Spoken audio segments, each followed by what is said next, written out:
بسم اللہ الرحمن الرحیم۔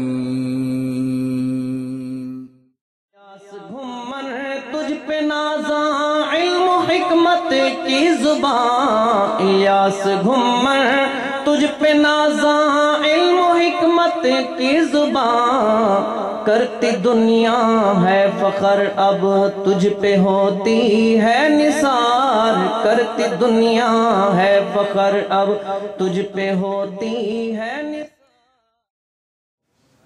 الحمد لله نحمده ونستعينه ونستغفره ونؤمن به ونتوكل عليه ونعوذ بالله من شرور أنفسنا ومن سيئات أعمالنا، من يهده الله فلا مضل له ومن يضلل فلا هادي له، ونشهد أن لا إله إلا الله وحده لا شريك له، ونشهد أن سيدنا ومولانا محمدا عبده ورسوله، أما بعد فأعوذ بالله من الشيطان الرجيم، بسم الله الرحمن الرحيم، الحمد لله رب العالمين،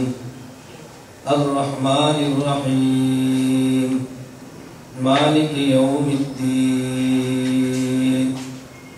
عن عمر بن الخطاب رضي الله عنه أن النبي صلى الله عليه وسلم قال: إن الله يرفع بهذا الكتاب أقواما ويضع به آخرين، اللهم صل على محمد وعلى آل محمد كما صليت على إبراهيم وعلى آل إبراهيم إنك حميد مجيد، اللهم بارك على محمد وعلى آل محمد كما باركت على إبراهيم وعلى آل إبراهيم إنك حميد مجيد۔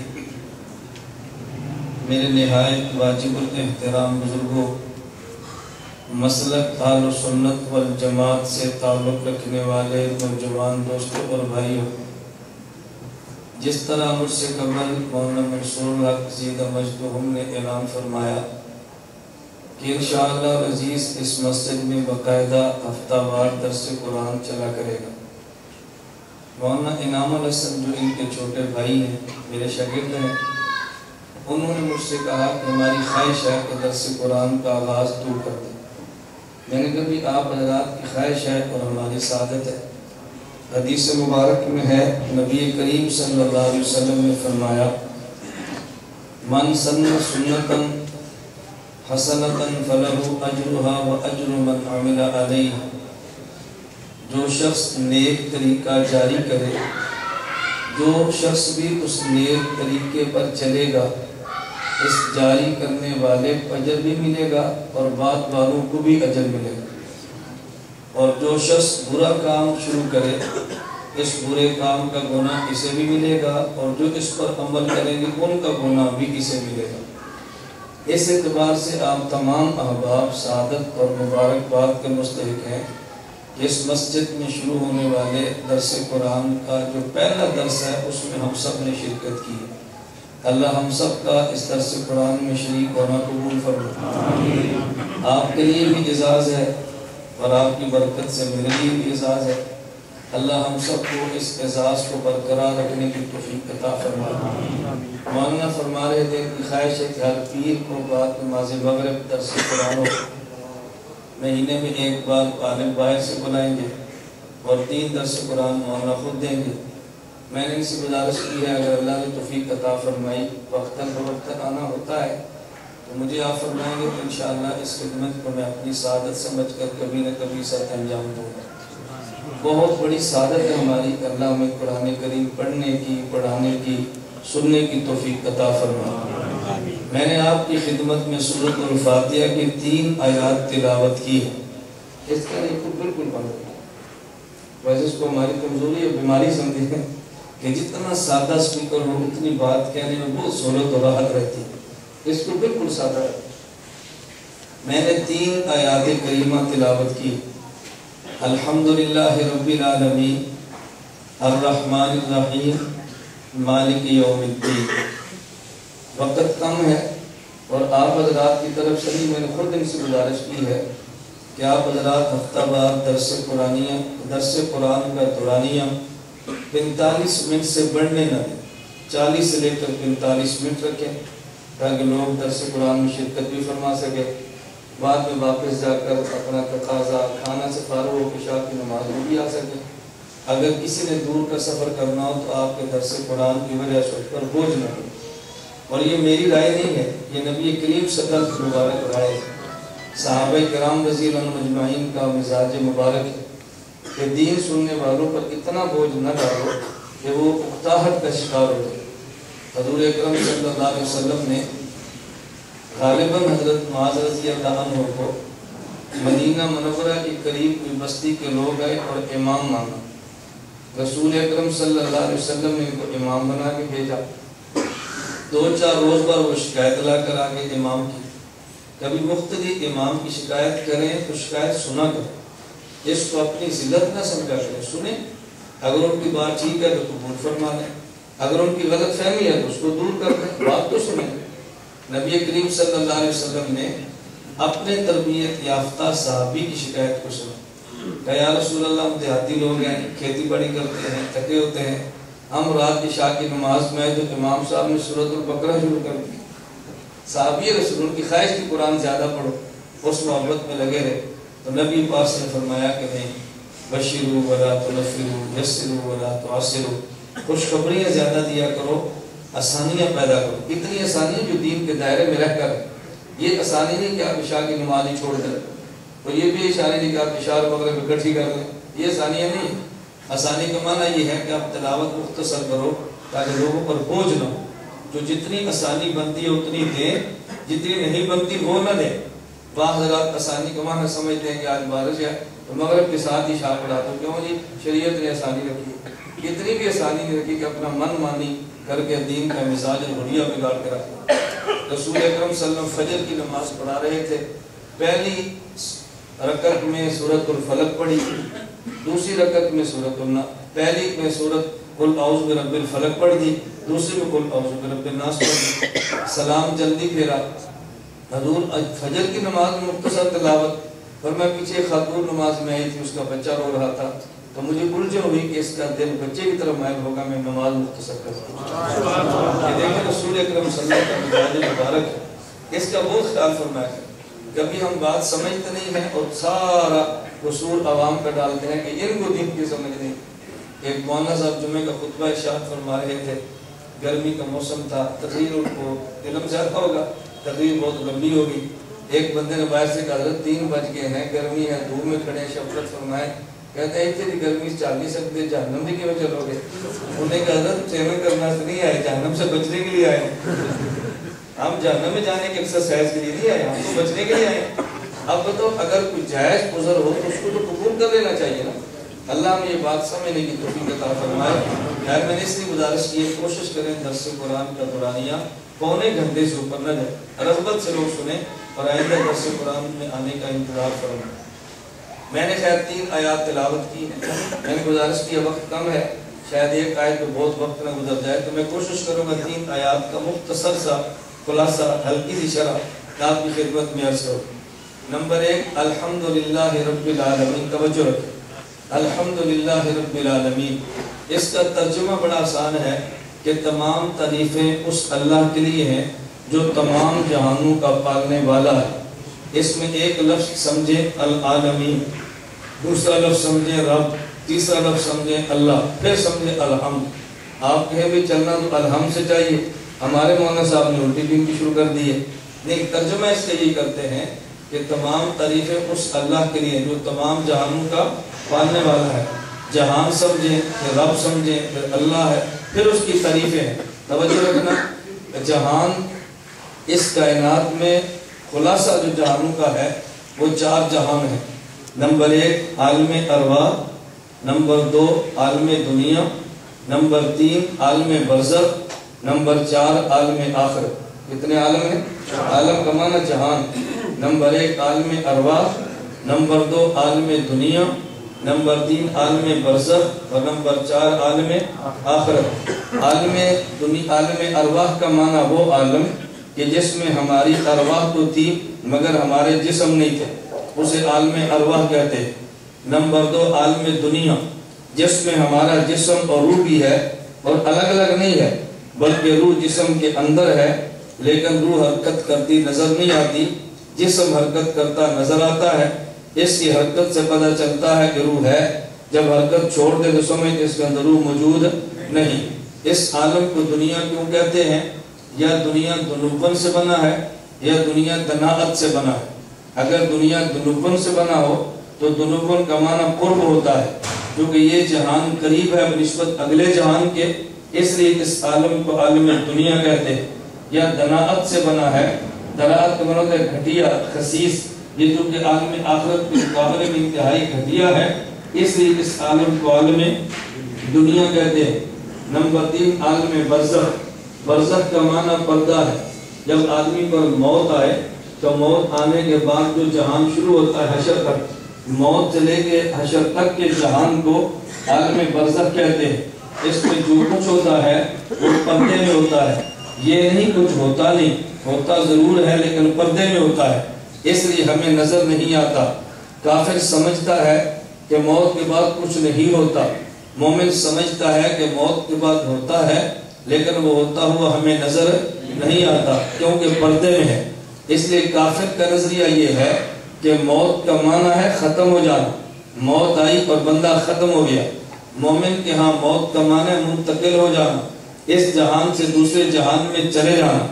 آپ نے کبھی کسی مسجد میں اعلان یہ نہیں سنا فلاں کا باپ مر گیا، مک گیا، ختم ہو گیا، آؤ بھی جنازہ پڑھ لو۔ اعلان ہوتا ہے فلاں کے بزرگ انتقال فرما کے دنیا فانی سے رخصت ہو گئے، دار الفنا سے دار البقاء میں چلے گئے، رضائے الہی سے انتقال فرما گئے، یہ لفظ بولتے ہیں نا۔ اس لیے بعض حضرات کہتے ہیں کہ موت کی تعریف یہ ہے الموت جسر یوصل الحبیب الی الحبیب، موت اس پل کا نام ہے جو ایک دوست کو دوسرے دوست سے ملا دے۔ تو موت ختم نہیں کرتی، ایک جہان سے دوسرے جہان میں منتقل کرتی ہے۔ اس بات کو شاعر مشرق علامہ اقبال نے یوں سمجھایا ہے، غافل نے سمجھا ہے موت کو اختتام زندگی، غافل نے سمجھا ہے موت کو اختتام زندگی، ہے یہ شام زندگی صبح دوام زندگی۔ غافل نے سمجھا ہے موت کو، تم تو لوری ہو کہتے لوری بہت باز ہو گئے، اللہ تو باز ہو کا معنی گناہ ہے، اللہ اس بد ذوقی ہمیں ذوق سے محفوظ رکھے۔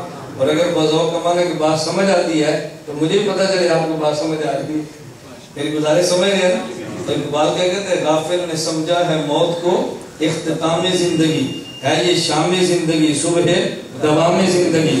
غافل سے مراد ہے کافر، وہ سمجھتا ہے کہ موت نام اختتام زندگی کا، حالانکہ یہ زندگی کی شام ہے اور اگلی زندگی کی صبح ہے۔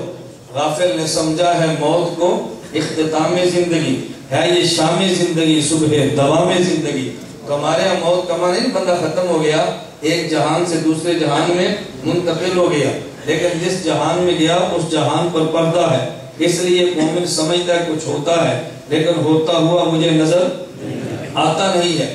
حضرت مولانا محمد عمر پالن پوری اللہ ان کی قبر پہ کروڑ رحمت نازل فرمائے، ہماری تبلیغی جماعت کی زبان تھے وہ۔ رائیگڑھ کا پہلا اجتماع میں پہلا بیان ان کا جمعرات کا ہوتا، ہدایات بھی وہ دیتے۔ یہ میں نے سامنے رائیگڑھ میں بیٹھ کے زمانہ طالب علمی میں 82-83 میں بات سنی ہے۔ مولانا عمر پالن پوری فرمانے لگے، مجھ سے ہندوستان کے ڈاکٹر نے پوچھا کہ مولانا تم تبلیغ والے کہتے ہو قبر میں سانپ اور بچھو ہوتے ہیں، ہم نے کتنی قبریں دیکھی، ہمیں تو کبھی کوئی سانپ بچھو نظر نہیں آیا۔ مولانا فرمایا تم ڈاکٹر کہتے ہو کہ جو آدمی خوراک کھاتا ہے وہ 4 اجزاء میں تحلیل ہوتی ہے، آئرن لوہا بنتا ہے، شوگر چینی بنتی ہے، سالٹ نمک بنتا ہے اور چونا بنتا ہے، ہمیں تو کبھی چونا کسی بندے میں نظر نہیں آیا۔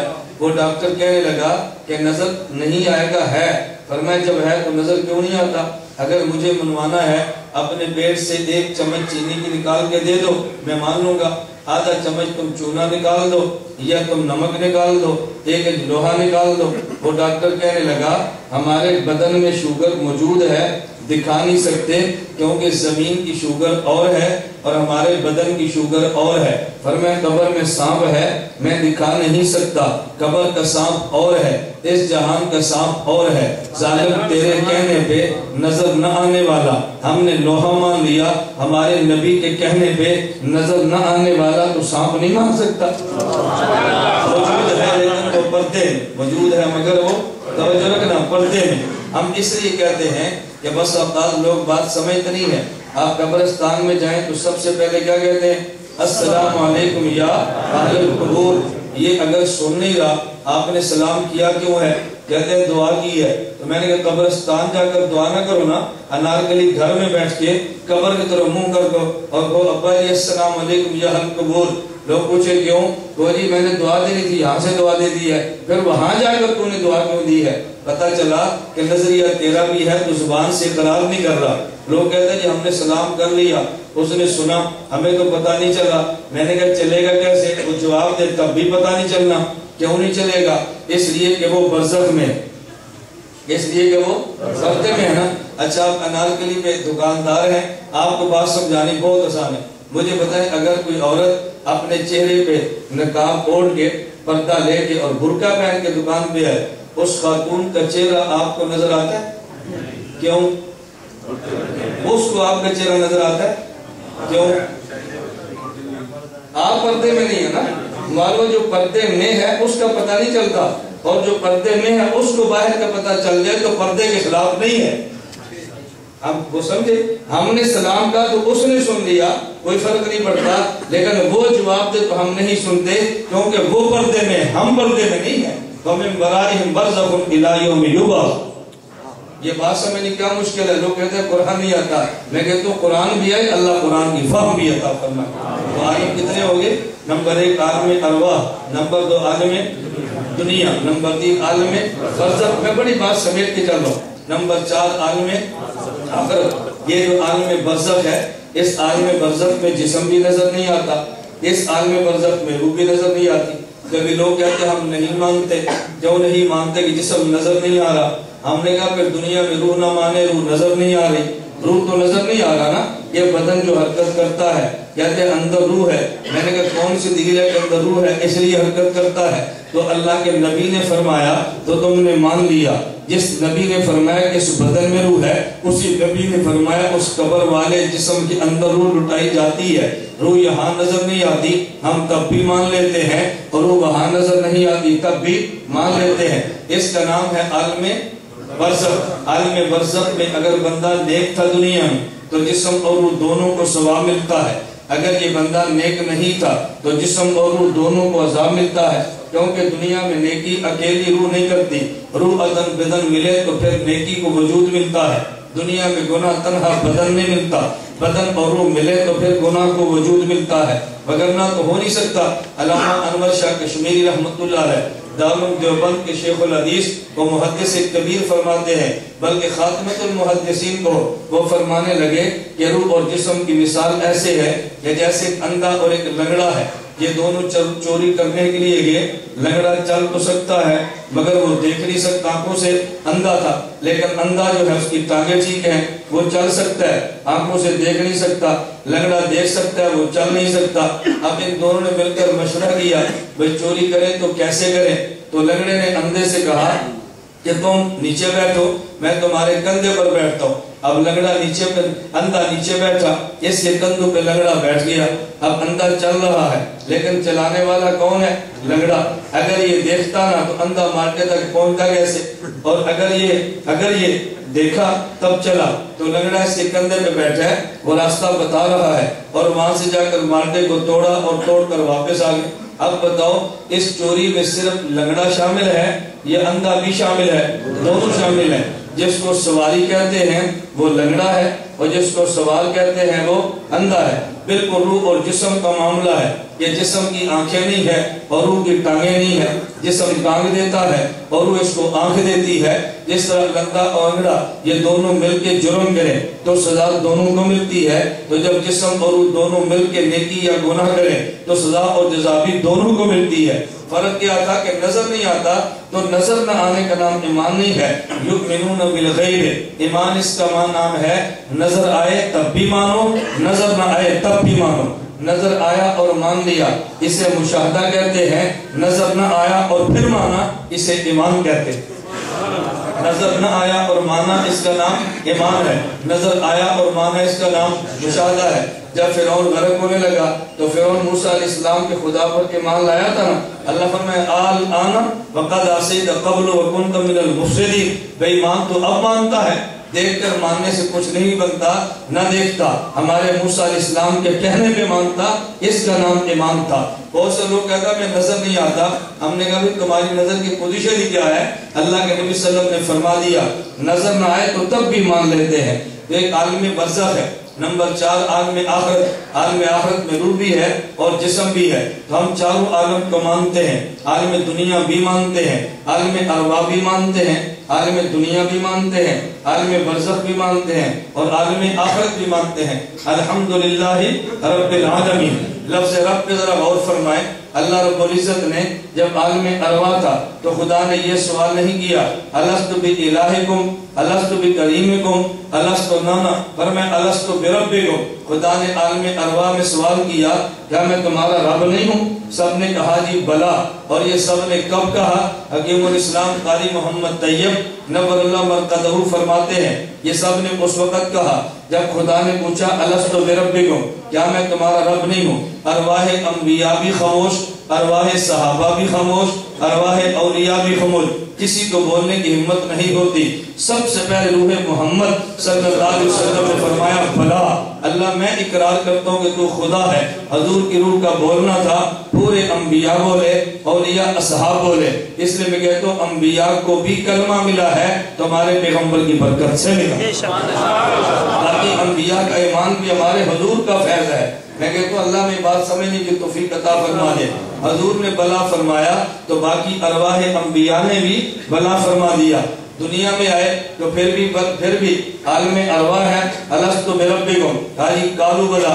اگر دنیا میں ہو اللہ فرماتے ہیں ان الذین قالوا ربنا اللہ ثم استقاموا، جو دنیا میں یہ کہ ہمارا رب اللہ ہے پھر وہ ڈٹ جائیں، انہیں جنت ملا کرتی ہے، ان کو خوف بھی نہیں ہوتا، ان پر غم بھی نہیں ہوتا، ان پر بوقت موت ملائکہ اترتے ہیں جن کو جنت کی بشارت دے دیتے ہیں۔ اور بشارت کس جنت کی؟ وہ کہتے ہیں وَلَكُمْ فِيهَا مَا تَشْتَهِي أَنفُسُكُمْ وَلَكُمْ فِيهَا مَا تَدَّعُونَ، دیکھو تمہیں وہ جنت ملے گی جس میں جو چاہو گے وہ ہوگا اور جو تم بولو گے وہ ہوگا۔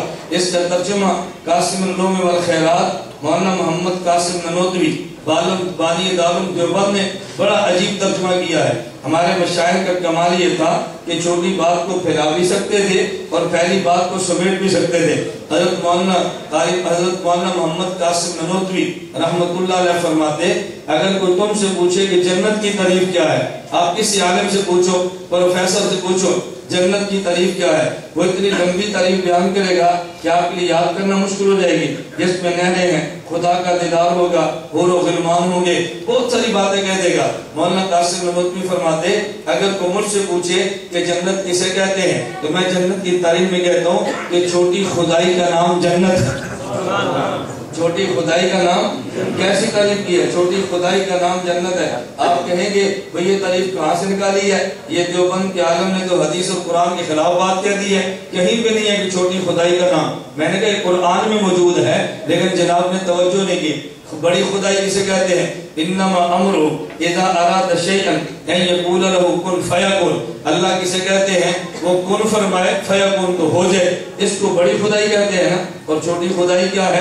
وَلَكُمْ فِيهَا مَا تَشْتَهِي أَنفُسُكُمْ وَلَكُمْ فِيهَا مَا تَدَّعُونَ، جو تم بولو گے وہ ہوگا، جو چاہو گے وہ ہوگا۔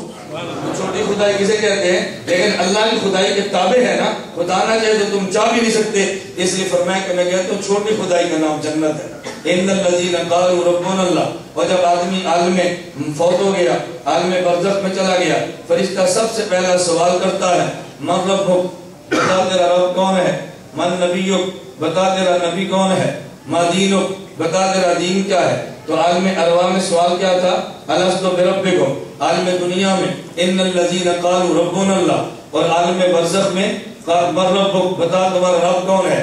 اللہ نے اس عالم میں بھی رب کی بات کی ہے، عالم دنیا میں رب کی بات کی ہے، اور عالم برزخ میں بھی رب کی بات کی ہے۔ اچھا قرآن کریم آپ کھول کے دیکھیں، الحمدللہ رب العالمین، قرآن کا جب آغاز ہوا اللہ کی صفت رب کو لائے ہیں، اور جب قرآن کے اختتام ہوا قل اعوذ برب الناس، وہاں بھی خدا صفت رب کو لائے ہیں۔ قرآن کا آغاز بھی صفت رب سے کیا ہے، قرآن کا اختتام بھی صفت رب سے کیا ہے۔ عالم ارواح میں بھی الست بربکم، عالم دنیا میں بھی ان الذین قالوا ربنا اللہ، اور عالم برزخ میں بھی من ربک۔ یہ بات کیوں فرمائی ہے؟ میرے اللہ کی جتنی صفات ہیں ان صفات کا خلاصہ لفظ رب ہے۔ خدا کی جتنی صفات ہیں آپ ساری تلاش کریں، وہ سب کو اگر سمیٹ دیا جائے تو لفظ رب میں ساری صفتیں خدا کی جمع ہو جاتی ہیں۔ آپ کہیں گے جی وہ کیسے؟ میں چند ایک مثالیں دیتا ہوں تاکہ آپ کو بات سمجھ آئے۔ مثلا اللہ کی صفت کیا ہے؟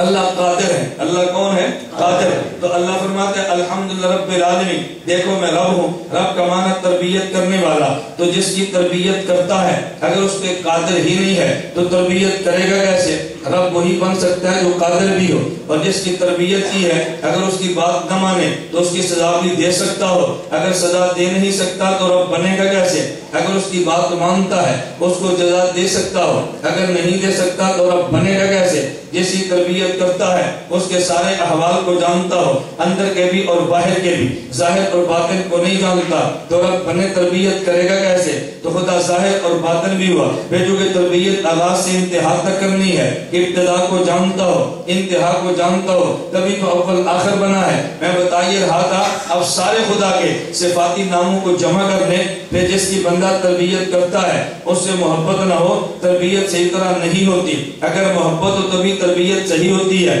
تو پھر خدا ودود بنے گا، اگر ودود نہیں تربیت کرے گا کیسے؟ پھر جس میں تربیت کرتا ہے صرف محبت ہے، اس کے اندر شفقت بھی ہو، شفقت کا معنی رحیم ہے، رحیم نہ ہو تو رب بنے گا کیسے؟ میں بتائیے رہا تھا اب ساری صفات کو سمیٹ لیں تو لفظ رب میں ساری صفتیں جمع ہو جاتی ہیں۔ اس لیے عالم ارواح میں الست بربکم، عالم دنیا میں قالوا ربنا اللہ، اور عالم برزخ میں من ربک۔ قرآن کا آغاز کیا الحمدللہ رب العالمین، قرآن ختم کیا تو قل اعوذ برب الناس فرمایا، کیونکہ ساری صفتیں اس میں سمٹ آتی ہیں۔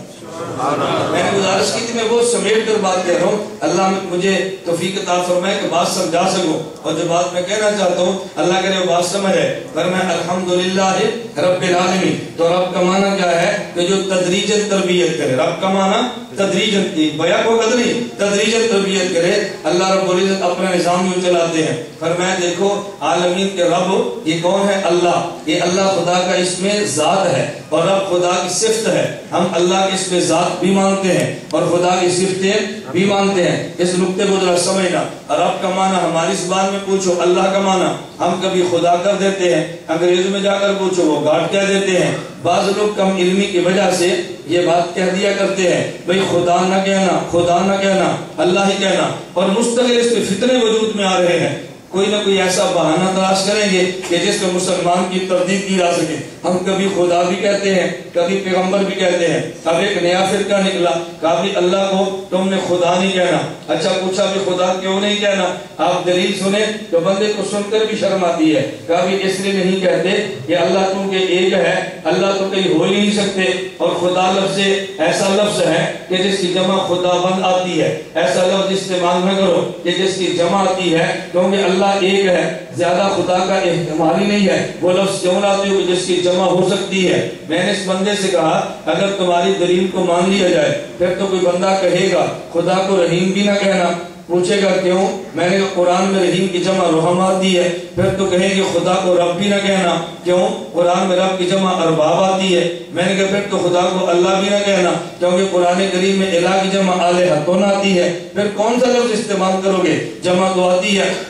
اور جب ایک دلیل جواب دے دے پھر فوراً دوسرا شبہ پیدا کر دیں گے، نہیں جی ہم اس لیے کہتے ہیں کہ عربی زبان میں تو لفظ خدا استعمال نہیں ہوتا کیونکہ دین عربی ہے اور عربی میں اللہ کہتے ہیں، تم خدا کیوں کہتے ہو؟ میں نے کہا اچھا یہ بتاؤ کہ دن رات میں نمازیں کتنی فرض ہیں؟ کہتے ہیں جی 5 نمازیں فرض ہیں۔ میں نے کہا سال بھر میں روزے کتنے فرض ہیں؟ کہتے ہیں 1 ماہ کے روزے فرض ہیں۔ میں نے کہا جو بات مجھے آپ نے جواب میں فرمائی یہ بات ذرا آپ اپنی زبان سے کہہ دیں۔ کہتے ہیں دن رات میں 5 نمازیں فرض ہیں اور سال بھر میں 1 ماہ کے روزے فرض ہیں۔ میں نے کہا آپ نے نماز اور روزہ کیوں کہا؟ آپ کو تو صلاۃ و صوم کہنا چاہیے تھا۔ آپ نے مہینہ کیوں کہا؟ آپ کو تو شہر کہنا چاہیے تھا۔ مجھے کہتے ہیں کیوں؟ میں نے کہا دین عربی ہے، یہ دین فارسی یا پنجابی تو نہیں ہے نا، تو میں صوم و صلاۃ کہنا چاہیے۔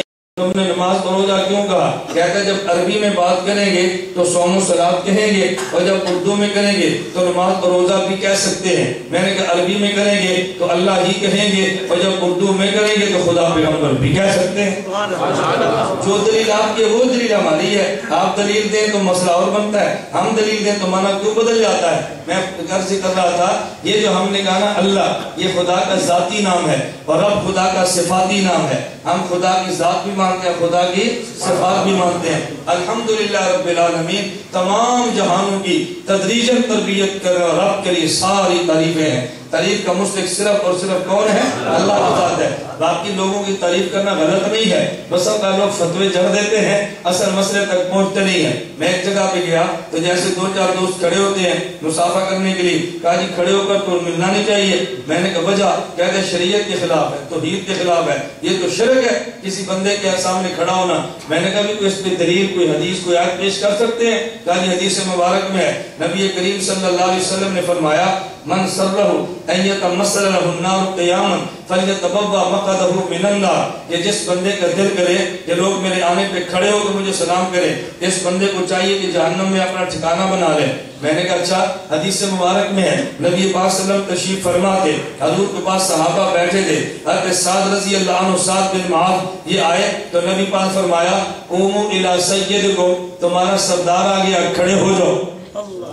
قوموا الی سیدکم، سعد آگے ہیں، انصار مدینہ کے سردار ہیں، کھڑے ہو کے ان کو سلام کرو، استقبال کرو۔ میں نے کہا حضور تو خود کھڑا فرما رہے ہیں، بھئی کھڑے ہو کے سلام کرو۔ ان دونوں حدیثوں کا جمع کرو، پھر ہمارے امام اعظم ابو حنیفہ اللہ کی قبر پہ کروڑوں رحمتیں نازل فرمائے۔ ہمارے امام کی شان یہ ہے وہ ایک حدیث کو دے کر دوسری چھوڑتے نہیں ہیں، دونوں حدیثوں کو یوں جمع کرتے ہیں کہ سب پر عمل ہو جائے۔ اب ہماری میں چلے بات چل پڑی، میں ایک مثال دیتا ہوں۔ ہمارے امام کی عادت کیا ہے؟ حدیثوں کو چھوڑتے نہیں، 2 حدیثوں کا معنی ایسا بیان فرمائیں گے کہ ساری حدیثوں کو جمع کر دیے جائے۔ میں اس کی ایک مثال دیتا ہوں۔ مثلا آپ حنفیوں کے مسجد میں آئیں، آپ سنت والجماعت کی نماز پڑھیں، ہم سے کوئی بندہ پوچھے، کوئی مولانا سے پوچھے بھئی جب نماز پڑھنا ہے تو ہاتھ کیسے باندھیں گے؟ ہم کہیں گے بھئی آپ ہاتھ ایسے باندھیں، دائیں ہاتھ کی ہتھیلی کو بائیں ہاتھ کی پشت پہ رکھے، یہ انگوٹھا اور چھوٹی انگلی سے بائیں کلائی کو پکڑ لیں اور یہ 3 انگلیاں درمیان والی یہ بائیں بازو کے اوپر رکھ دیں، یوں باندھیں۔ لوگ کہتے ہیں جی کیوں؟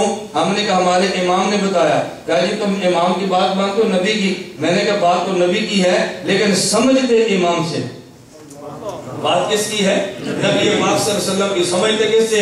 امام سے۔ میں نے کہا مجھے یہ بتا، میں بات سمجھانے لگا، قرآن کریم تو نے پڑھا ہے؟ کہتا ہے جی ہاں۔ میں نے کہا کس سے پڑھا ہے؟ کہتا ہے استاد جی سے۔ میں نے کہا یار تو اللہ کا قرآن استاد جی سے کیوں سمجھتا ہے؟ براہ راست اللہ سے پڑھنا۔ کہتا ہے قرآن تو اللہ کا ہے، سمجھا استاد جی سے ہے۔ میں نے کہا حدیث تو حضور کی ہے، سمجھی معمولی بات ہے۔ تم اللہ کا قرآن استاد جی سمجھ لو تو شرک نہیں ہے، اور ہم نبی پاک کی حدیث کا مطلب امام سے سمجھ لیں، یہ کیسے شرک ہو گیا؟ ہماری سمجھ سے بالکل بالا ہے۔ بعض باتیں لوگ ایسی نالائکی کہتے ہیں، یقین فرمائے کہ بندے کو سن کر بھی الجھن کیا شرمندگی محسوس ہوتی ہے، یار کا علم کتنا ہے۔ گزشتہ کل میں سرگودا میں بیٹھا تھا، ہمارے کچھ حضرات سرگودا سے تشریف لے آئے، ساتھ ایک کوئی شخص بھی تھا ہمارا مریض تھا، اس نے آ کر بات شروع کر دی۔ میں نے کچھ باتیں کرنی ہے، میں نے کہا ہمیں سمجھانی ہے، ہم سے سمجھنی ہے، اگر سمجھانی ہے میں بیٹھوں تم سمجھاؤ، اگر آپ نے سمجھنی ہے تو پھر میں سمجھا تم بات کو سنو۔ وہ لمبی بات ہے، میں ساری عرض نہیں کرتا، مجھے مجھے اس نے کہا جی مولانا صاحب دنیا میں فرقہ واریت کا وجود کیسے مٹ سکتا ہے؟ میں نے کہا مجتہد مسئلہ بتائے، باقی لوگ مان لیں، فرقہ واریت ختم ہو جائے گی۔ جب ہر بندہ تحقیق کرے گا تو فرقوں کو وجود ملے گا، ہر بندے تحقیق نہ کرے، 4 ائمہ کی تحقیقات پر عمل کرے تو بتاؤ فرقے کم ہو جائیں گے یا زیادہ ہو جائیں گے؟ جب ہر بندہ تحقیق کرے گا تو 1000 فرقہ بنے گا، اور 4 کی تحقیقات پر عمل کریں گے تو 4 بنے گے نا۔ میں نے کہا تم نے 4 سے 1000 بنائے ہیں، ہم نے ہزاروں سے 4 پر آئے ہیں، تو بتاؤ فرقہ واریت کو تم ہوا دیتے ہو یا فرقہ واریت کو ہم ہوا دیتے ہیں؟ ہم تو فرقہ واریت کو سمیٹنا چاہتے ہیں۔ اللہ میں بات سمجھنے کی توفیق دے۔ حضرت امام ابو حنیفہ کا ذرا علم بھی دیکھنا اور عقل بھی دیکھنا۔ امام اعظم ابو حنیفہ رحمۃ اللہ علیہ کی یہ رائے علامہ عینی نے عمدۃ القاری شرح بخاری میں نقل کی ہے۔ علامہ عینی فرماتے ہیں ہمارے امام کی رائے کیا ہے؟ احادیث مختلف ہے۔ ایک حدیث صحیح بخاری میں ہے، نبی پاک صلی اللہ علیہ وسلم نے فرمایا ہمیں خدا نے حکم دیا ہے ان نمسک بایماننا علی شمائلنا، ہم اپنے دائیں ہاتھ سے ہم بائیں ہاتھ کو پکڑا کریں۔ اور حدیث مبارک صحیح بخاری میں ہے، نبی کریم صلی اللہ علیہ وسلم نماز پڑھی اور اس میں حدیث کیوں موجود ہے؟ ہمیں حضور کے دور میں حکم دیا جاتا آدمی اپنے دائیں ہاتھ کو اللہ ذراع الیسرا اپنے بائیں بازو پہ رکھتا۔ حضرت علی رضی اللہ عنہ سے حدیث مبارک ہے من سنت الصلاۃ وضع الکف علی الکف، یہ آدمی نماز کی سنت میں سے ہے آدمی ہتھیلی کو ہتھیلی پر رکھے۔ ایک حدیث مبارک نبی کریم صلی اللہ علیہ وسلم سے وائل بن حجر سے ہے کہ میں نبی پاک صلی اللہ علیہ وسلم کو نماز پڑھتے دیکھا کہ حضور نے ہاتھ کو ہاتھ پہ رکھا اور ناف کے نیچے ہاتھ باندھے تھے۔ اب دیکھو حدیثیں 4 ہوگی نا۔ نمبر 1 دائیں ہاتھ سے بائیں ہاتھ کو پکڑنا، نمبر 2 دائیں ہتھیلی کو بائیں ہتھیلی کے پشت پہ رکھنا، نمبر 3 اپنے دائیں ہاتھ کو بائیں بازو پہ رکھنا، نمبر 4 ہاتھ کو ناف کے نیچے باندھنا۔ ہمارے امام نے سب کو کیسے جمع کیا؟ امام ابو حنیفہ فرماتے ہیں کہ دائیں ہاتھ کی ہتھیلی کو بائیں ہاتھ کے پشت پہ رکھ لے، اس پر یہ عمل ہو گیا کہ دائیں ہاتھ کو بائیں پہ رکھنا چاہیے، انگوٹھے اور چھوٹی انگلی سے بائیں ہاتھ کو پکڑ لے، اس پر بھی عمل ہو گیا کہ دائیں ہاتھ سے بائیں کو پکڑنا چاہیے، درمیانی 3 انگلیاں بائیں بازو پہ رکھے، اس پہ بھی عمل ہو گیا کہ دائیں ہاتھ کو بائیں بازو پہ رکھے، اور ساتھ ان کو ناف کے نیچے باندھ لو۔ حضور پاک کی 4 احادیث پہ عمل ہوگا، 4 احادیث پہ عمل ہوگا۔ بتاؤ کوئی حدیث چھوڑی ہے؟ ساری لے لی۔ پھر بھی لوگ کہتے تم حدیث کو نہیں مانتے۔ میں نے کہا مانتے ہیں مگر یوں نہیں مانتے کہ 3 کو چھوڑ کے 1 کو لیں، ہم یوں مانتے ہیں کہ 4 کو لیں۔ 3 کو چھوڑ کے 1 کو لینے والا حدیث پر عمل کرنے والا ہے، اور 4 کو اکٹھی کرنے والا ایک ایسے حدیث پر عمل کرنے والا نہیں۔ رمضان میں مکہ مکرمہ میں تھا، گزشتہ رمضان میں مولانا مکی حجازی دامت برکاتہ مجھے فرمایا کہ مولانا اس بات کی شدید ضرورت ہے نماز پہ ایسی کتاب تحریر کرو کہ شروع جیسے بندہ نماز کی نیت باندھے اور سلام تک چلا رہے، ہر مسئلے پہ حدیث لاؤ۔ بحمدللہ تعالی ہمیں اس پہ 1.5 سال لگا ہے، مستقل اس پہ کتاب آئی ہے، اس کا نام ہے نماز اہل سنت والجماعت۔ نام تو یاد رکھ لینا، کیا نام ہے؟ نماز اہل سنت۔ میں مولانا سے گزارش کر رہا تھا کہ آپ، میں نے کہا ناراض نہ ہوں، قصور ہمارے احباب کا ہے، ہمارا لٹریچر عوام تک جاتا نہیں ہے۔ میری بجائے ایک اور مسئلہ کا بندہ ہوتا نا، آج اس کا رسالہ کلیہ نال کلی مفت تقسیم ہوتا، اس کی کتابیں چل رہی ہوتی، ہم لکھ کے تھک جاتے ہیں، اعلان کر کے تھک جاتے ہیں، پھر لوگ کہتے ہیں ان کا رسالہ آ گیا، ان کی CD آ گئی، ان کی کیسٹ آ گئی۔ میں نے کہا تمہارا پورا لاہور ذاکر نائک سے متاثر ہوگا، مگر وہ جس نے ہمیں نیٹ پہ نہیں سنا، جس نے ہماری CD نہیں سنی، ہمارے دلائل سنو، تم ذاکر نائک کو بھول جاؤ گے۔ دلائل سنو تو صحیح نا، دلائل دیکھو تو صحیح۔ آپ گھر جاؤ، anamedia.com کو کھول کر دیکھو، آپ YouTube یا گوگل پہ سرچ کرو کہ الیاس گھمل لے کے دیکھو، آپ دیکھنا دلائل کسے کہتے ہیں اور دلائل خطابت کے ساتھ کسے کہتے ہیں۔ لیکن ہماری قوم کی مجبوری کیا ہے کہ دوسروں کے شکوے کرتے رہنا ہے اور اپنی بات کا آغاز نہیں کرنا۔ مجھ سے انگلینڈ سے ایک ساتھی کا رابطہ ہوا، وہ فرمانے لگے کہ مولانا جاوید غامدی بہت بڑا فتنہ ہے، بہت بڑا فتنہ ہے۔ میں نے عذرا مذاق کہا، میں نے کہا وہ تو کوئی فتنہ نہیں ہے۔ مجھے کہتا جی آپ کیسے کہتے ہیں بہت بڑا؟ حالانکہ جاوید غامدی کے رد میں میری آڈیو اور ویڈیو 1 گھنٹے کی CD نیٹ پہ موجود ہے، بڑے محققانہ انداز میں۔ میں نے اس سے کہا وہ تو فتنہ نہیں ہے۔ مجھے کہتا جی کیوں نہیں ہے؟ میں نے کہا مجھے بتاؤ انگلینڈ میں جاوید غامدی کو تبلیغی جماعت کے لوگ سنتے ہیں؟ مجھے کہتا ہے نہیں۔ میں نے کہا مدارس کے طلبہ سنتے ہیں؟ مجھے کہتا ہے نہیں۔ میں نے کہا خانقاہ کے مرید سنتے ہیں؟ مجھے کہتا ہے نہیں۔ میں نے کہا کون سنتا ہے اس کو بتا تو صحیح۔ کہتا ہے وہ لوگ جو مسجد میں آ جاتے ہیں، گھر میں TV دیکھتے ہیں، چینل دیکھتے ہیں، وہ سنتے ہیں۔ میں نے کہا پھر اس کا حل آپ کے ذہن میں کیا ہے؟ کہتے ہیں اس سے پھر آپ کتاب لکھو۔ میں نے کہا جو اس کو سنتا نہیں، ہماری کتاب تو وہ پڑھے گا نا، اور جو اس کو سنتا ہے لوگوں کو اس سے دور کرنا ہے۔ کہتا ہے جی ان کو دور کرنا چاہیے۔ میں نے کہا اس کا یہ ہے آپ ہمیں انگلینڈ سے فون بھیجیں، ہم یہاں چینل بنائیں اور چینل پہ بیٹھ کے جاوید غامدی کی تردید کرے تاکہ جو اسے سنتا ہے وہ ہمیں بھی سنے۔ مجھے کہتے ہیں یہ تو جائز نہیں ہے۔ میں نے کہا فتنے کا مقابلہ کیسے کروں؟ اب مجھے بتا میں اس کا مقابلہ کیسے کروں؟ مجھے تو بتانا کہ جو سنتے ہیں ان تک جانا جائز نہیں، جو نہیں سنتے ان کو ہم نے کتابیں دینی ہیں، وہ ہماری کتاب ایسے نہیں پڑھیں گے، یہ اختلافی باتیں، امت میں نقصان ہوتا ہے، چھوڑ دے اس کو، وہ ویسے چھوڑ دیں گے، ان تک ہم نے جانا نہیں۔ تو میں نے کہا مجھے بتاؤ فتنوں کا تعاقب کرے گی کیسے؟ اللہ پاک ہمیں ان باتوں کی قدر کی توفیق عطا فرمائے۔ خیر بات لمبی ہوگی، میں جو مثال دے رہا تھا، ہمارے امام کا ذوق کیا، ساری احادیث کو جمع کرتے ہیں، دونوں کا مطلب سمجھو۔ میں نے کہا نبی پاک نے فرمایا، حضرت سعد ہے، فرمایا قوموا الی سیدکم، کھڑے ہو کے استقبال کرو، اور ساتھ کیا فرمایا کہ جس کا جی چاہے کہ لوگ کھڑے ہو کے مجھے ملے وہ جہنم میں ٹھکانہ بنائے۔ اس کا مطلب یہ ہے، ایک ہے بندے کے دل میں آنا کہ مجھے کھڑے ہو کے ملے، یہ جرم ہے، ایک ہے کہ میزبان کو چاہیے وہ کھڑے ہو کے ملے، یہ دو باتیں بالکل الگ الگ ہیں۔ آنے والے کے دل میں خواہش نہ ہو لیکن تم اس کا کھڑے ہو کے استقبال کرو۔ آپ بتاؤ کیا مشکل ہے، دونوں حدیثیں جمع ہو گئی نا۔ میں نے کہا حدیث نہیں سمجھتے اور ہم کبھی مسئلے پر اعتراض کر مارتے ہیں، اللہ میں بات سمجھنے کی توفیق عطا فرمائے۔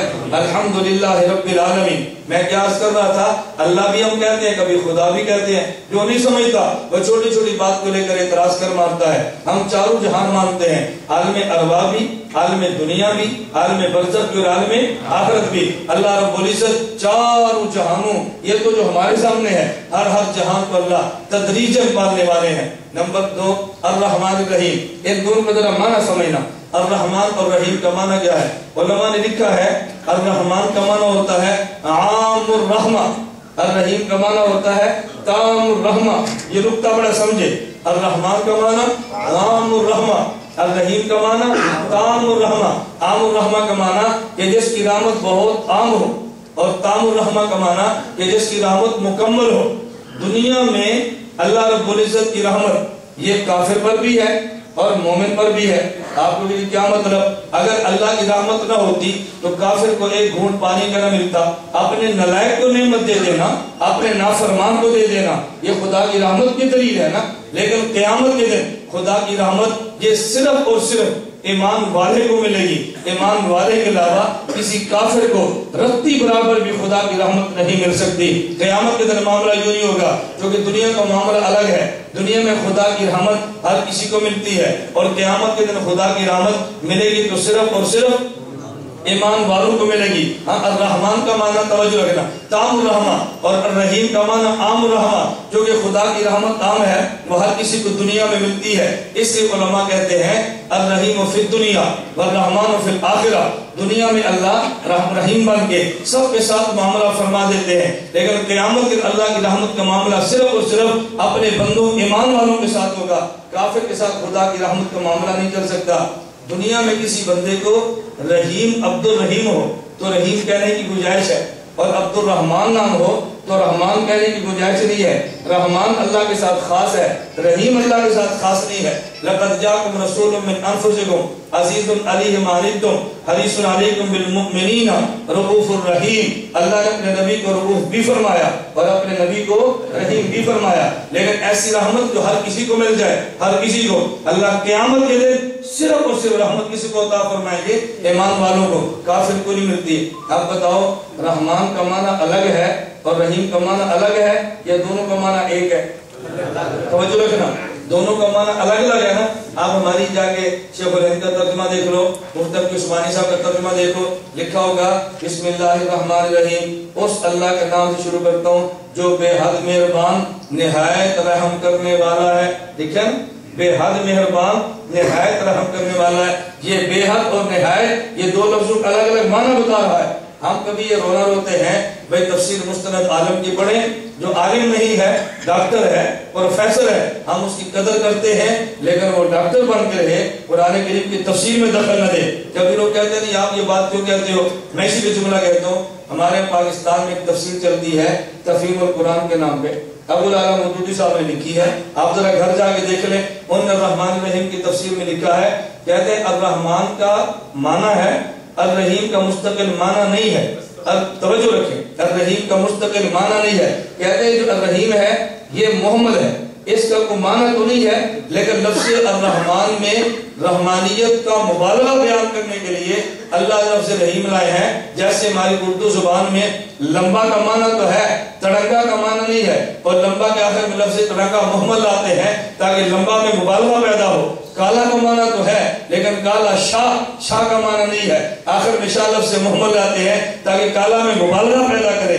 رحیم کا معنی تو نہیں ہے، الرحمان کے آخر میں لائے ہیں تاکہ اس میں مبالغہ پیدا کرے. کہتے جس طرح لمبا اور تڑمبا، کالا اور شاہ، اس طرح عربی زبان میں الرحمن الرحیم ہے. آپ بتاؤ غلطی ہو گئی نا؟ کیوں ہو گئی؟ مستند عالم نہیں تھے، دو زانو ہو کر بیٹھے ہوتے، کبھی مسئلہ یوں غلط بیان نہ کرتے. ہم اس لیے احباب سے کہتے ہیں، کبھی مجھ سے لوگ پوچھے نا ذاکر نائک کے بارے میں لمبا تبصرہ نہیں کرتا، میں کہتا ہوں تقابل ادیان میں گفتگو سن لیا کرے، ان سے مسئلے نہ پوچھا کرے. لوگ کہتے ہیں کیوں؟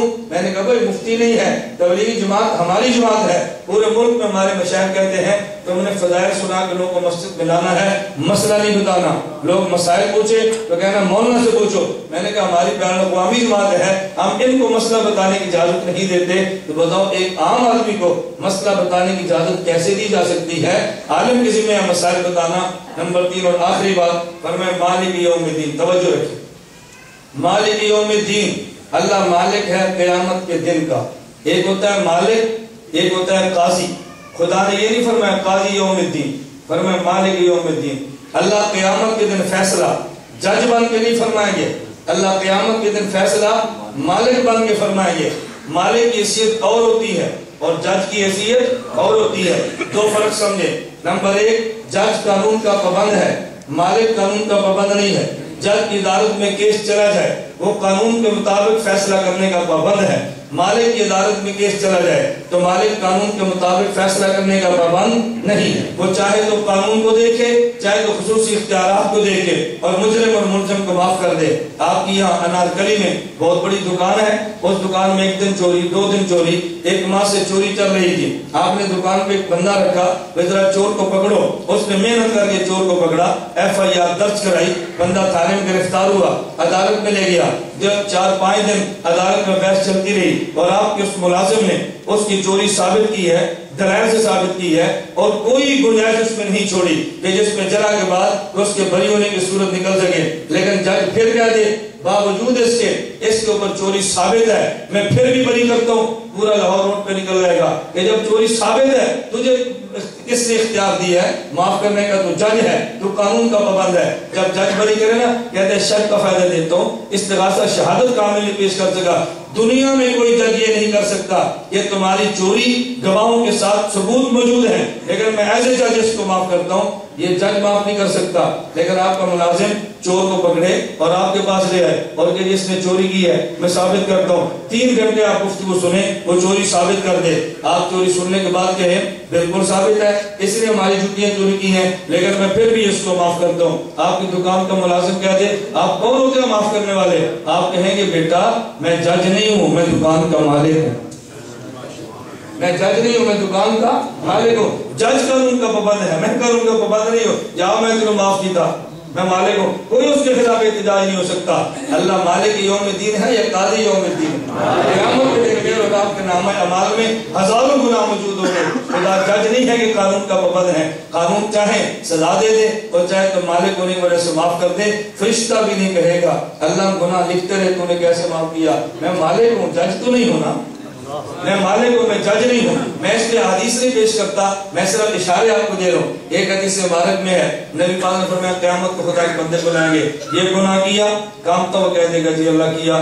یہ گناہ کیا، کامتا وہ کہہ دے گا کیا. وہ ڈر رہا ہوگا آج میرے ساتھ کیا معاملہ ہوگا. اللہ فرمائیں گے میں نے یہ بھی معاف کیا، میں نے یہ بھی معاف کیا، میں نے یہ بھی معاف کیا، میں نے یہ بھی معاف کیا. حضور پاک نے فرمایا وہ مجرم ہوگا لیکن وہ اللہ سے کہے گا، حوصلہ بڑھ جائے گا. جب اللہ اس کے گناہ معاف کریں گے نا تو اس کو معافی تو مل جائے گی. ابھی کچھ گناہ باقی جو خدا نے گنوائے نہیں. اتنی ضرورت پہ خود کہے گا اللہ بھی تو میں نے ایک اور کیا تھا آپ نے پوچھا ہی نہیں ہے، ایک اور کیا آپ نے پوچھا ہی نہیں ہے. تو یہ بندہ مالک کی عدالت میں کہتا ہے، جج کی عدالت میں کہتا ہے. جج اگر ایک کیس سے بری کر دے اور دوسرا کیس تھانے دار نہ لے کر آئے تو آپ کھڑے ہو کر کہتے ہیں نا کہ جج صاحب میرا ایک کیس اور ہی پکڑے تھانے دار دیا تھا. کوئی نہیں کہتا. اللہ مالک ہے یا جج ہے؟ مالک یوم الدین. دوسری گزارش سمجھے، جج کی عدالت کا طریقہ اور ہوتا ہے اور مالک کی عدالت کا طریقہ اور ہوتا ہے. بندہ قتل ہو گیا، FIR کٹ گئی، نوجوان گرفتار ہو گیا، ملزم عدالت میں چلا گیا، اس کو ماتحت عدالت نے سزائے موت دے دی جس طرح سیشن جج نے دی یا اسپیشل کورٹ کے جج نے دی. آپ گھر نہیں بیٹھیں گے، ہائی کورٹ اس کے خلاف چلے گئے، ہائی کورٹ نے سزائے موت کو بحال رکھا، گھر پھر بھی نہیں بیٹھیں گے. سپریم کورٹ چلے جائیں گے، سپریم کورٹ نے سزائے موت کو بحال رکھا، گھر پھر بھی نہیں بیٹھیں گے، صدر مملکت کے پاس جائیں گے۔ لیکن جب سیشن کورٹ میں تھے وکیل ہے، ہائی کورٹ میں گئے وکیل ہے، سپریم کورٹ میں گئے وکیل ہے، اور جب صدر مملکت کے پاس گئے اب کوئی وکیل آپ لے کر نہیں جاتے۔ اب کہتے ہیں کوئی ایم این اے دیکھو، کوئی ایم پی اے دیکھو، کوئی ادھر سورا جوائی دیکھو، کوئی سفارشی دیکھو، ادھر یاد رکھو۔ کیوں؟ پتا چلا کہ صدر کا معنی ملک، بادشاہ۔ اگر عدالت جج کی ہو تو پھر وکیل تلاش کیے جاتے ہیں، اور جب عدالت بادشاہ کی ہو پھر وکیل نہیں، پھر سفارشی تلاش کیے جاتے ہیں۔ قیامت کے دن اللہ جج بن کر فیصلے نہیں فرمائیں گے، اللہ مالک بن کر فیصلے فرمائیں گے، وہاں کوئی وکیل نہیں آئے گا، وہاں سفارشی آئیں گے۔ سفارشی کون ہے؟ یہ بچہ فوت ہو گیا، ماں باپ کو لے کر جنت میں چلا جائے گا۔ یہ بچہ قرآن کا حافظ ہے، 10 کو لے کر جنت میں چلا جائے گا۔ یہ عالم ہے، اپنے ماننے والوں کو جنت میں لے کر چلا جائے گا۔ یہ خاندان کا شہید ہے، یہ 70 کو لے کر جنت میں چلا جائے گا۔ امی عائشہ رضی اللہ عنہا نے پوچھا یا رسول اللہ من لم یکن لہ، جس کے پاس قیامت کو کوئی سفارشی نہ ہو اس کا کیا بنے گا؟ فرمایا انا فرۃ اللہ، عائشہ جس کا کوئی نہیں ہوگا اس کی صفات میں محمد کروں۔ اللہ مالک یوم الدین ہے، رب العالمین ہے، ہمارے نبی سفارشی ہیں اور رحمت للعالمین ہے۔ جتنی بڑی عدالت اتنا بڑا سفارشی چاہیے نا، عدالت رب العالمین کی اور سفارشی رحمت للعالمین ہے۔ یہ دعا فرمائیں اللہ ہم سب کو اللہ کو مالک سمجھ کر دعائیں مانگنے کی توفیق عطا فرمائے۔ مساجد میں آئے نا، میری آپ سے گزارش ہے کہ مالک کے مانگا کریں، جج سے نہ مانگا کریں کہ اللہ میں گناہ کرتا ہوں، اعتراف کرتا ہوں۔ اقبالی مجرم کو دنیا کی کوئی عدالت معاف نہیں کرتی، لیکن مالک واقعہ سے اقبالی کو بھی معاف کرتے۔ اللہ سے معافی نہیں کرتے، ان گناہوں کی جگہوں پر بھی اللہ نیکیاں لکھ دیتے ہیں۔ اللہ مجھے اور آپ سب کو بات سمجھنے کی توفیق عطا فرمائے۔ چٹھیں آپ حضرات شروع فرما دی ہیں، اور میں اس لیے جواب نہیں دے رہا کہ یہ ہمارا کوئی کسی دیہات کا بیان نہیں ہے، یہ شہر کا جلسہ ہے جہاں دکاندار بیٹھے ہوتے ہیں۔ یہ چٹیں میں سے کوئی کسی دکاندار کی نہیں ہے، یہ درویشوں کی چٹیں ہیں، طالب علموں کی۔ میں تو چٹ کے لفظ کو سمجھتا ہوں نا، طلباء سے گزارش کرتا ہوں آپ ہم سے چٹیں بعد میں پوچھ لیا کریں۔ دکانداروں کے لیے میں نے پہلے گزارش کی تھی، ہم نے قصداً بیان مختصر کیا ہے تاکہ جب بھی درس قرآن کے اعلان ہو تو آپ تشریف لے جائیں گے نا بھی انشاءاللہ۔ ہم کہتے ہیں بس یہ 45 منٹ 40 منٹ کا بہت بڑا درس قرآن ہے، اللہ ہم سب کو بات سمجھنے کی توفیق عطا فرمائے۔ میرا خیال ہے جب میں بات کہتا ہوں یا میں سمجھا نہیں سکتا تو ہم سمجھتے نہیں۔